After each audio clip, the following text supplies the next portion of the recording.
Good morning students. पिछले videos के अंदर अपन ने द्विध्रुव और द्विध्रुव आघूर्ण के बारे में चर्चा कर चुके हैं। उसके बाद में अपन ने द्विध्रुव की अक्षीय स्थिति पर विद्युत क्षेत्र की चर्चा की थी और द्विध्रुव को एक समान विद्युत क्षेत्र में रखने पर उसके ऊपर लगने वाले बल एवं बल आघूर्ण की चर्चा की थी। आज का अपना जो टॉपिक है विद्युत द्विध्रुव की निरक्षीय या विषुवतीय इक्वेटोरियल पोजीशन पर विद्युत क्षेत्र की इंटेंसिटी।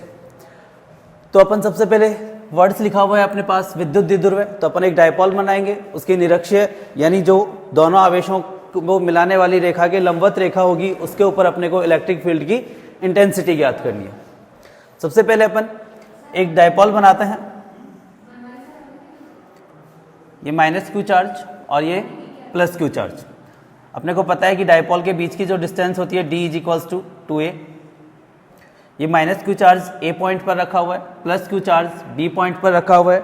दोनों चार्ज का जो मध्य बिंदु है वो द्विध्रुव का केंद्र कहलाता है, तो ये O द्विध्रुव का केंद्र।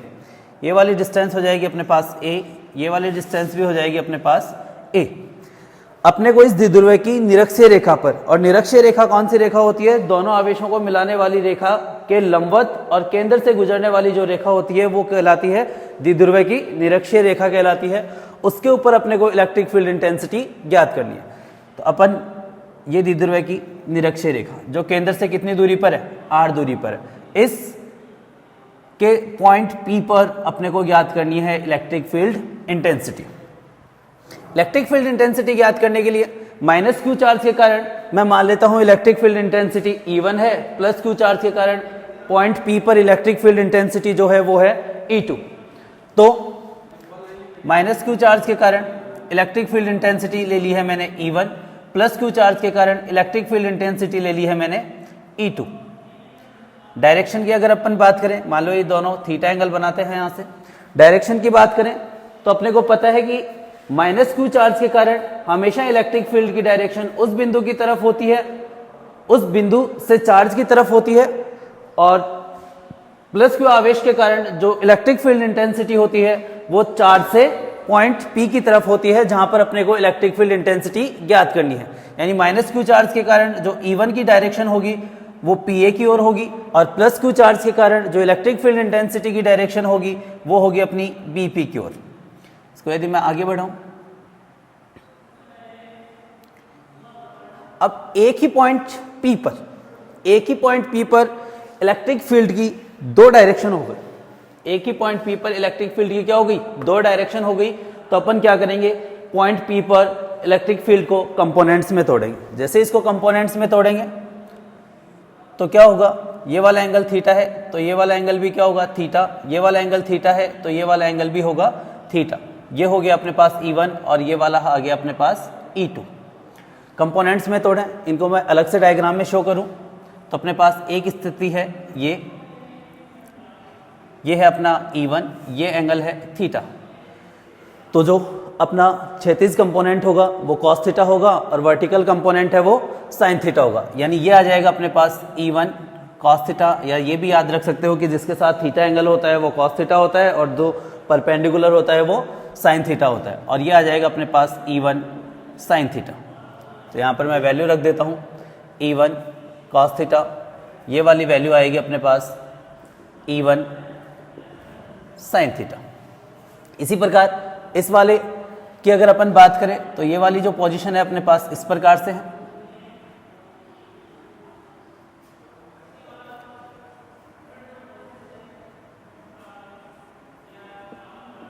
ये है अपना E2, ये एंगल आएगा अपना थीटा। तो ये वर्टिकल एंगल जिसके साथ थीटा एंगल बना हुआ है उसको अपन कॉस लिखेंगे और परपेंडिकुलर को अपन साइन लिखेंगे। तो ये आएगा अपने पास E2 कॉस थीटा और E2 साइन थीटा। तो अपन ने लिख दिया, इधर ही तो आएगा अपना E2 कॉस थीटा और ऊपर की तरफ आ जाएगा अपना E2 साइन थीटा। डायग्राम को एक बार दोबारा समझ लीजिए।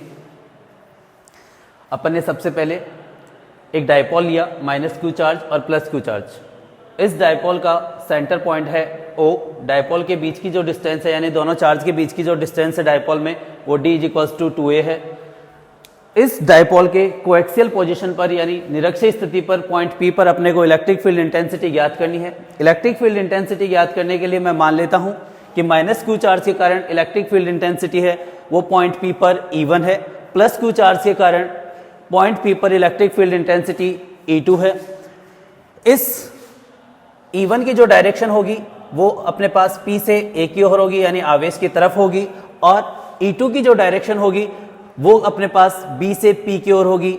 इसी प्रकार अब अपन देखें तो पॉइंट P पर इलेक्ट्रिक फील्ड की दो डायरेक्शन हो गई जो कि पॉसिबल नहीं है, इसलिए इसको अपन कंपोनेंट्स में तोड़ेंगे। कंपोनेंट्स में तोड़ेंगे तो क्या होगा अपने पास E1 cos थीटा और E1 sin थीटा कंपोनेंट्स में टूटेगा ये, और जो E2 है वो E2 cos थीटा और E2 sin थीटा कंपोनेंट्स में टूटेगा। यदि अपन इसमें एंगल वो त्रिभुज OAP की बात करें तो इसमें OA इज इक्वल्स टू आ जाएगा अपने पास under root R square plus A square. ऐसे ही OB इज इक्वल्स टू भी क्या आएगा अपने पास, सॉरी यह आएगा अपना AP square is equals to under root R square plus A square. तो AP इज इक्वल्स टू आ जाएगा under root R square plus A square. Similarly OBP में बात करें, त्रिभुज OBP में ये अपने पास आ जाएगा BP square is equals to under root BP square is equals to R square plus A square. तो BP इज इक्वल्स टू आ जाएगा under root R square plus A square. यानी ये वाली जो वैल्यू आएगी ये आएगी अपने पास R square plus A square, और ये वाली जो वैल्यू है वो भी क्या आएगी अपने पास R square plus A square. अब अपन डेरिवेशन स्टार्ट करते हैं। डायग्राम समझ गए होंगे और अच्छी तरीके से इसको अपन ने एक्सप्लेन कर लिया है। सबसे पहले अपन ने कहा था कि माइनस Q चार्ज के कारण जो इलेक्ट्रिक फील्ड इंटेंसिटी है वो है E1। तो माइनस Q चार्ज के कारण बिंदु P पर विद्युत क्षेत्र की तीव्रता इलेक्ट्रिक फील्ड इंटेंसिटी वो अपन ने मानी है E1 is equals to electric field intensity अपने को पता है कि E इज इक्वल्स टू होती है KQ upon R square R cap. तो E1 इज इक्वल्स टू आ जाएगा K minus Q।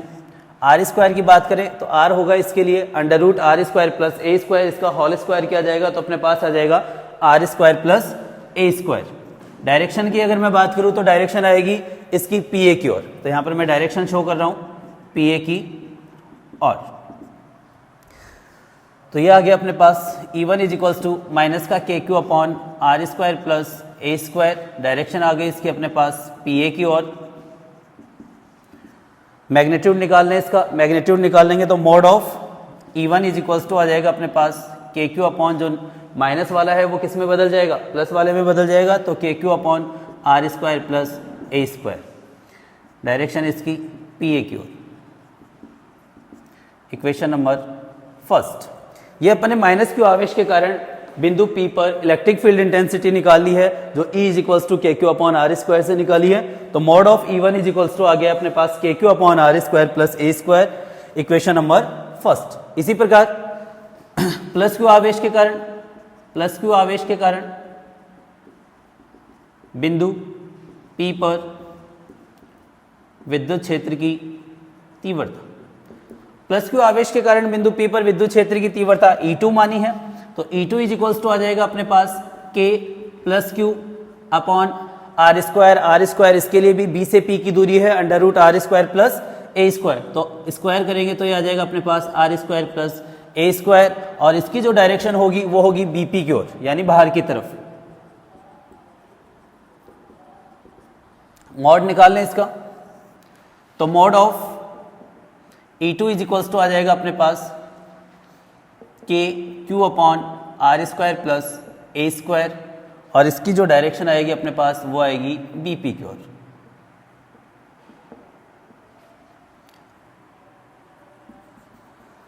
Equation number 2।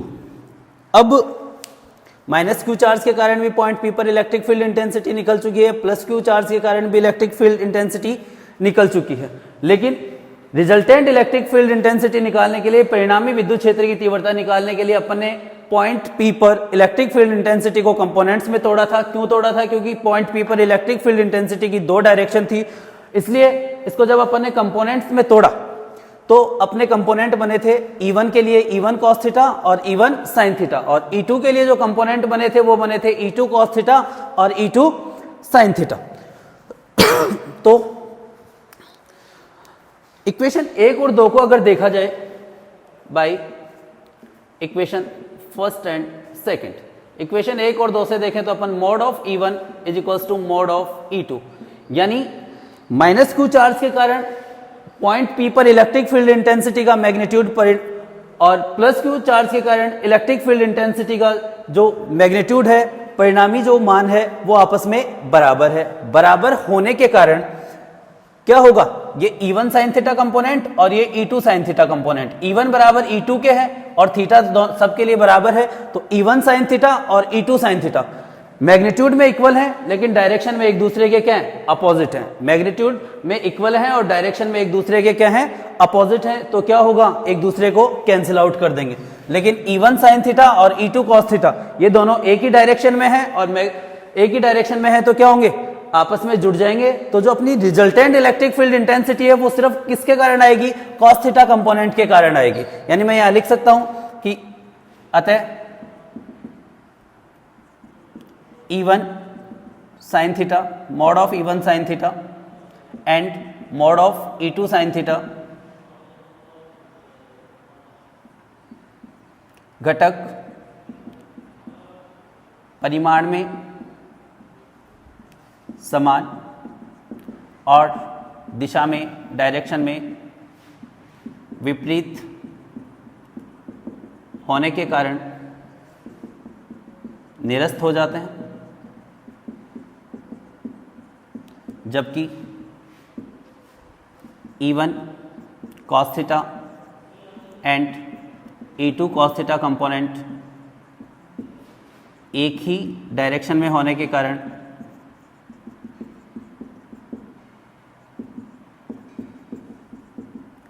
आपस में जुड़ जाता है। तो इसके लिए बहुत अच्छी चीज़, ये वाली चीज़ हमेशा ध्यान में होनी चाहिए तुम्हें कि ये कैंसिल तभी होंगे जब E1 और E2 का क्या होगा, मैग्नीट्यूड इक्वल होगा। और इक्वेशन 1 और 2 से सबसे पहले अपन ने मोड ऑफ E1 की वैल्यू निकाली थी और E2 की वैल्यू निकाली थी। दोनों इक्वेशन से E1 की वैल्यू भी क्या है अपने पास, KQ/R² प्लस A² है, और E2 की वैल्यू भी क्या है अपने पास, KQ/R² प्लस A² है। इक्वेशन 1 और 2 को देखें तो दोनों इक्वेशंस इक्वल हैं, तो यानी mod of E1 is equals to लिखा जा सकता है मोड ऑफ E2। इसी वजह से mode of E1 sin theta और E2 sin थीटा डायग्राम में भी अपन देख सकते हैं, E1 sin थीटा नीचे की तरफ है, E2 sin थीटा ऊपर की तरफ है। लेकिन E1 और E2 यानी इनका मैग्नीट्यूड इक्वल है, तो ये क्या करेंगे, मैग्नीट्यूड में इक्वल और डायरेक्शन में अपोजिट होने के कारण एक दूसरे को कैंसिल आउट कर देंगे। डायग्राम में फिर से देखें तो cos थीटा कंपोनेंट एक ही डायरेक्शन में है, तो ये दोनों आपस में जुड़ जाएंगे। तो परिणामी जो विद्युत क्षेत्र की तीव्रता होगी, परिणामी विद्युत क्षेत्र की तीव्रता यानी रिजल्टेंट इलेक्ट्रिक फील्ड इंटेंसिटी होगी, उसको अपन E लिख लेते हैं। E इज इक्वल्स टू आ जाएगा mod of E1 cos theta plus mod of E2 cos theta. चूंकि mod of E1 is equals to है मोड ऑफ E2 के, तो E इज इक्वल्स टू आ जाएगा अपने पास mod of E1 cos theta plus mod of E1 cos theta, दोनों जुड़ेंगे तो E इज इक्वल्स टू आ जाएगा अपने पास 2 mod of E1 cos theta. यदि अपन ट्रायंगुलर की बात करें तो ट्रायंगुलर OPB या OAP में, दोनों में से किसी में भी, ट्रायंगुलर OAP में cos थीटा की वैल्यू आएगी अपने पास, cos थीटा लाल बटे कक्का से अपने को पता है आधार बटे कर्ण, तो इसका आधार है अपने पास A यानी OA और कर्ण होगा इसका अपने पास AP। तो cos theta is equals to लिखा जा सकता है OA upon AP। It means cos theta is equals to आ जाएगा अपने पास OA की जो वैल्यू है वो है अपने पास A, AP की जो वैल्यू है वो है अपने पास √R² प्लस A²। ऊपर लिख देता हूं मैं इसको,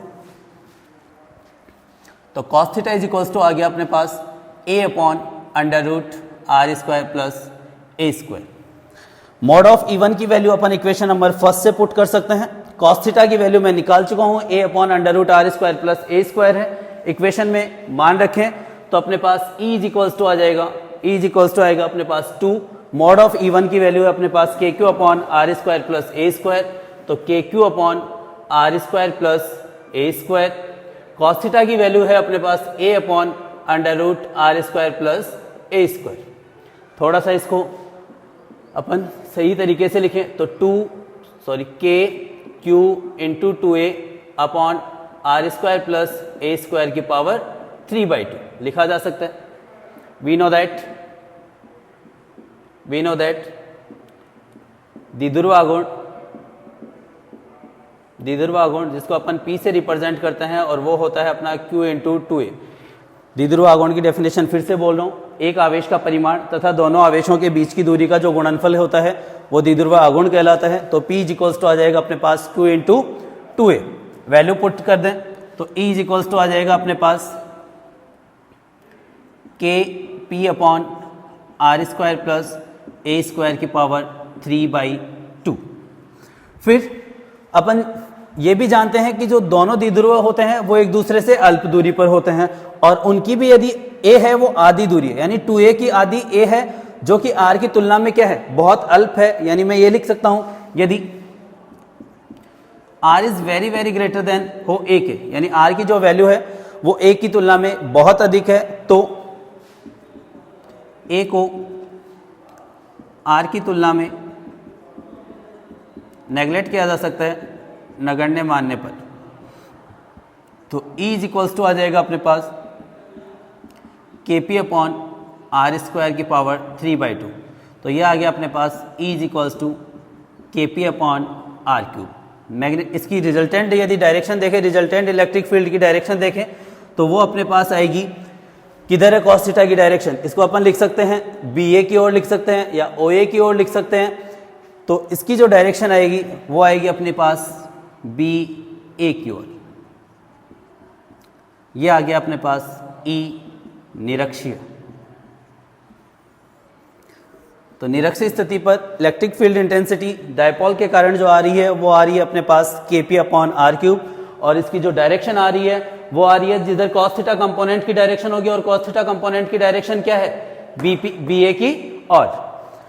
रिजल्ट अगर अपन इसके देखें तो इसका अपना जो पहला रिजल्ट निकल के आया है अपने पास वो निकल के आया है E निरक्षीय proportional to 1 upon R cube.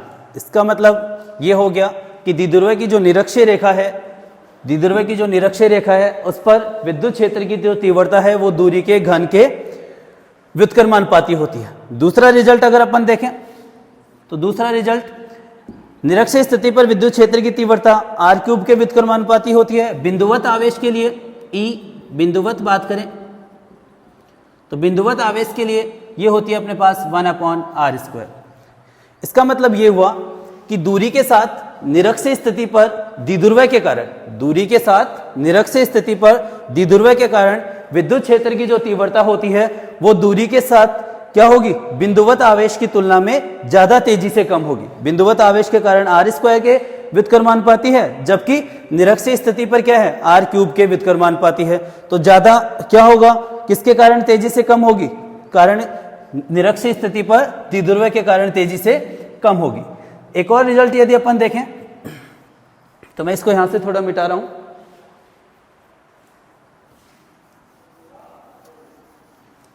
तो ये आएगा अपने पास, अपन ने द्विध्रुव की अक्षीय रेखा पर देखा था E अक्षीय इज इक्वल्स टू आया था अपने पास 2kp अपॉन, और साथ में आया था r के, जबकि E निरक्षीय जो आया है अपना, E निरक्षीय इज इक्वल्स टू आया है kp upon R cube R cap. तो kp अपॉन आर क्यूब की जगह लिख सकते हैं अपन E निरक्षीय। तो E अक्षीय इज इक्वल्स टू आ जाएगा अपने पास 2 इंटू E निरक्षीय।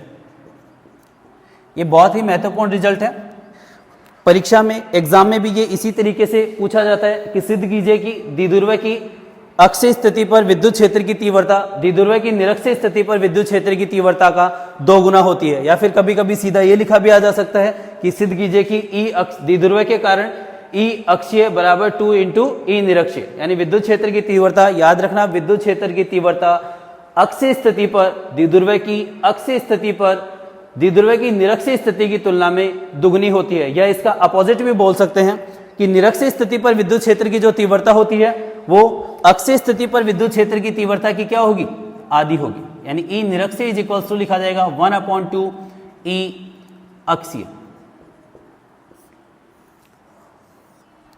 डियर स्टूडेंट्स, ये चैप्टर अपना कंप्लीट हो चुका है। कल के जो वीडियो में अपन बात करेंगे वो बात करेंगे इसके न्यूमेरिकल्स की, जो अपने बुक्स के पीछे के न्यूमेरिकल हैं, जो एग्जाम्पल्स हैं बुक के वो कुछ मैंने तुम्हें पिछले वीडियो में करवा दिए हैं, और जो नहीं समझ में आता है वो आप लोग पूछते रहना, उसकी चर्चा अपन करते रहेंगे। एक बार मैं इसको रिवाइज कर देता हूं 2 मिनट में। देखो, विद्युत द्विध्रुव की निरक्षीय या विषुवतीय रेखा पर विद्युत क्षेत्र के, एग्जाम में ज्यादातर यही नाम लिखा हुआ आता है, विषुवतीय रेखा पर विद्युत क्षेत्र की तीव्रता याद कीजिए। अपन क्या करते हैं, एक द्विध्रुव लेते हैं, ए बी कोई द्विध्रुव है जिसके अंदर -q आवेश ए बिंदु पर रखा हुआ है, +q आवेश बी बिंदु पर रखा हुआ है। द्विध्रुव के जो आवेशों के बीच की दूरी है वो d बराबर 2a है। द्विध्रुव दोनों आवेशों के बीच का जो बिंदु है वो द्विध्रुव का केंद्र कहलाता है। अपने को द्विध्रुव की विषुवतीय रेखा कौन सी रेखा होती है, दोनों आवेशों को मिलाने वाली रेखा के लंबवत रेखा जो द्विध्रुव के केंद्र से गुजरती है, उसके ऊपर अपने को विद्युत क्षेत्र की तीव्रता ज्ञात करनी है। मान लिया कि निरक्षीय स्थिति पर द्विध्रुव के केंद्र से r दूरी पर कोई बिंदु P है, जिसके ऊपर अपन इलेक्ट्रिक फील्ड इंटेंसिटी ज्ञात करेंगे। इलेक्ट्रिक फील्ड इंटेंसिटी ज्ञात करने के लिए मैं मान लेता हूं कि -q आवेश के कारण पॉइंट P पर इलेक्ट्रिक फील्ड इंटेंसिटी है वो E1 है, +q आवेश के कारण पॉइंट P पर इलेक्ट्रिक फील्ड इंटेंसिटी है वो E2 है। एक ही पॉइंट पर इसकी डायरेक्शन की पहले मैं बात कर लूं तो तुम्हें पता है कि नेगेटिव चार्ज के कारण जो डायरेक्शन होती है वो पॉइंट से चार्ज की तरफ होती है, और पॉजिटिव चार्ज के कारण होती है वो चार्ज से पॉइंट की तरफ होती है, यानी नेगेटिव चार्ज के कारण अंदर की तरफ होती है और पॉजिटिव चार्ज के कारण बाहर की तरफ होती है। अब देखो बिंदु P पर -q के कारण E1 +q के कारण E2 और दोनों की डायरेक्शन है अलग अलग। ये संभव नहीं हो सकता क्योंकि एक पॉइंट पर इलेक्ट्रिक फील्ड इंटेंसिटी की केवल एक ही डायरेक्शन होती है। इसके लिए अपन क्या करेंगे, E1 और E2 को कंपोनेंट्स में तोड़ेंगे। E1 टूटेगा E1 sin थीटा और E1 cos थीटा में, E2 टूटेगा अपने पास E2 cos थीटा और E2 sin थीटा में, यानी एक तो मैंने ये वाला समकोण लिया है और एक मैंने ये वाला समकोण लिया है। जिसके साथ थीटा एंगल होता है वो कॉस कंपोनेंट होता है और जो परपेंडिकुलर होगा वो अपने पास साइन थीटा होता है। ये दोनों अलग अलग भी मैंने शो किए हैं, आप यहां से भी देख सकते हैं, और फिर इन दोनों को उठा के यहां पर रख दिया। अब अपन डेरिवेशन की चर्चा करें तो देखो इसके अंदर AP और OP दोनों त्रिभुजों के कर्ण का काम कर रहे हैं, तो ये आ जाएगा अपने पास, ये भी √r² + a² आ जाएगा और ये भी अपने पास √r² + a² आ जाएगा। -q आवेश के कारण विद्युत क्षेत्र की तीव्रता बिंदु P पर E1 = आ जाएगा अपने पास -kq/r² + a², डायरेक्शन होगी इसकी PA की ओर। मॉड निकालें तो नेगेटिव साइन है वो पॉजिटिव में चेंज हो जाएगा, तो मॉड ऑफ E1 = आ जाएगा अपने पास kq/r² + a²। +q आवेश के कारण अगर अपन बात करें तो +q आवेश के कारण बिंदु P पर विद्युत क्षेत्र की तीव्रता आएगी E2 = k + q/r² + a², जिसकी डायरेक्शन होगी BP की ओर। इसका मोड निकाले तो ये तो पहले से ही प्लस का है तो अभी भी क्या रह जाएगा, प्लस का रह जाएगा, तो मोड ऑफ E2 = आ जाएगा अपने पास kq/r² + a² और इसकी डायरेक्शन होगी BP की ओर। इक्वेशन और 1 और 2 से देखें तो E1 की जो वैल्यू है, मोड ऑफ E1 की वैल्यू है वो भी kq/r² + a² है, और मोड ऑफ E2 की वैल्यू है वो भी kq/r² + a² है। दोनों इक्वेशन से अपन ने पहले ये प्रूव कर दिया है कि mode of E1 = mode of E2, यानी पॉइंट P पर इलेक्ट्रिक फील्ड -q चार्ज के कारण इलेक्ट्रिक फील्ड इंटेंसिटी और +q आवेश के कारण इलेक्ट्रिक फील्ड इंटेंसिटी का जो मैग्नीट्यूड है, परिमाण है, वो आपस में बराबर है। बराबर होने के कारण ये जो E1 sin थीटा कंपोनेंट और E2 sin थीटा कंपोनेंट है, एक नीचे की तरफ है और एक ऊपर की तरफ है। नीचे भी उतना ही फोर्स लग रहा है, ऊपर भी उतना ही फोर्स लग रहा है, एक तरीके से इस तरीके से समझ सकते हैं। तो दोनों फोर्स एक दूसरे को क्या करेंगे, कैंसिल आउट करेंगे। ठीक उसी तरीके से E1 sin थीटा और E2 sin theta component magnitude में इक्वल है लेकिन डायरेक्शन में अपोजिट है। मैग्नीट्यूड में इक्वल और डायरेक्शन में अपोजिट होने के कारण एक दूसरे को कैंसिल आउट कर देंगे, लेकिन cos थीटा कंपोनेंट है वो एक ही डायरेक्शन में है। जब दोनों cos थीटा कंपोनेंट एक ही डायरेक्शन में है तो ये क्या करेंगे, आपस में जुड़ जाएंगे। तो परिणामी जो रिजल्टेंट इलेक्ट्रिक फील्ड इंटेंसिटी होगी वो सिर्फ cos थीटा कंपोनेंट के कारण होगी। तो रिजल्टेंट इंटेंसिटी अपने पास परिणामी विद्युत क्षेत्र की तीव्रता आ गई है E = mod of E1 cos theta plus mod of E2 cos theta. mod of E1 = है अपने पास mod of E2, तो E = आ जाएगा mod of E1 की वैल्यू रख दो और mod of E2 की वैल्यू रख दो। तो अपने पास E1 cos theta plus mod of E1 = mod of E2 है। तो E2 की जगह भी अपन ने E1 रख दिया है, दोनों इक्वल होने के कारण आपस में जुड़ जाएंगे यानी डबल हो जाएंगे। तो E = आ जाएगा अपने पास 2 mod of E1 cos theta. mod of E1 की वैल्यू है अपने पास इक्वेशन नंबर फर्स्ट में। cos थीटा की वैल्यू अपन त्रिभुज OAP से निकाल सकते हैं। त्रिभुज OAP में अपने को पता है कि cos थीटा = होता है आधार बटे करण। आधार की वैल्यू है a, करण की वैल्यू है √r² प्लस a²। वैल्यू रख दी, उसका थोड़ा सा सही तरीके से अपन ने समायोजन किया। तो E = मैंने लिख लिया है KQ × 2a। Q × 2a इसलिए लिखा है कि हम जानते हैं कि द्विध्रुव आघूर्ण यानी डायपोल मोमेंट जो होता है P = होता है Q × 2a। तो Q × 2a की जगह मैंने रख दी है P। तो E = आ गया KP/r² प्लस a² की पावर 3/2। तो जो द्विध्रुव होता है उसमें दोनों आवेश बहुत ही अल्प दूरी पर रखे होते हैं, जबकि r दूरी है वो द्विध्रुव के निरक्षीय दूरी पर कुछ दूरी ज्यादा है। तो अपन ये कह सकते हैं कि r का जो मान है वो a की तुलना में बहुत ज्यादा है, इसलिए r की तुलना में a को नेग्लेक्ट कर दिया अपन ने। तो a की जगह नेग्लेक्ट कर दिया तो r² की पावर 3/2 बच गया। r² की पावर 3/2 में 2 से 2 कैंसिल हो जाएगा अपने पास। तो निरक्षीय स्थिति पर विद्युत क्षेत्र की जो तीव्रता आएगी, रिजल्टेंट इलेक्ट्रिक फील्ड इंटेंसिटी आएगी पॉइंट P पर, यानी निरक्षीय स्थिति पर विद्युत क्षेत्र की तीव्रता अपने पास आ गई है KP/r³ और इसकी जो डायरेक्शन होगी वो होगी BA की ओर।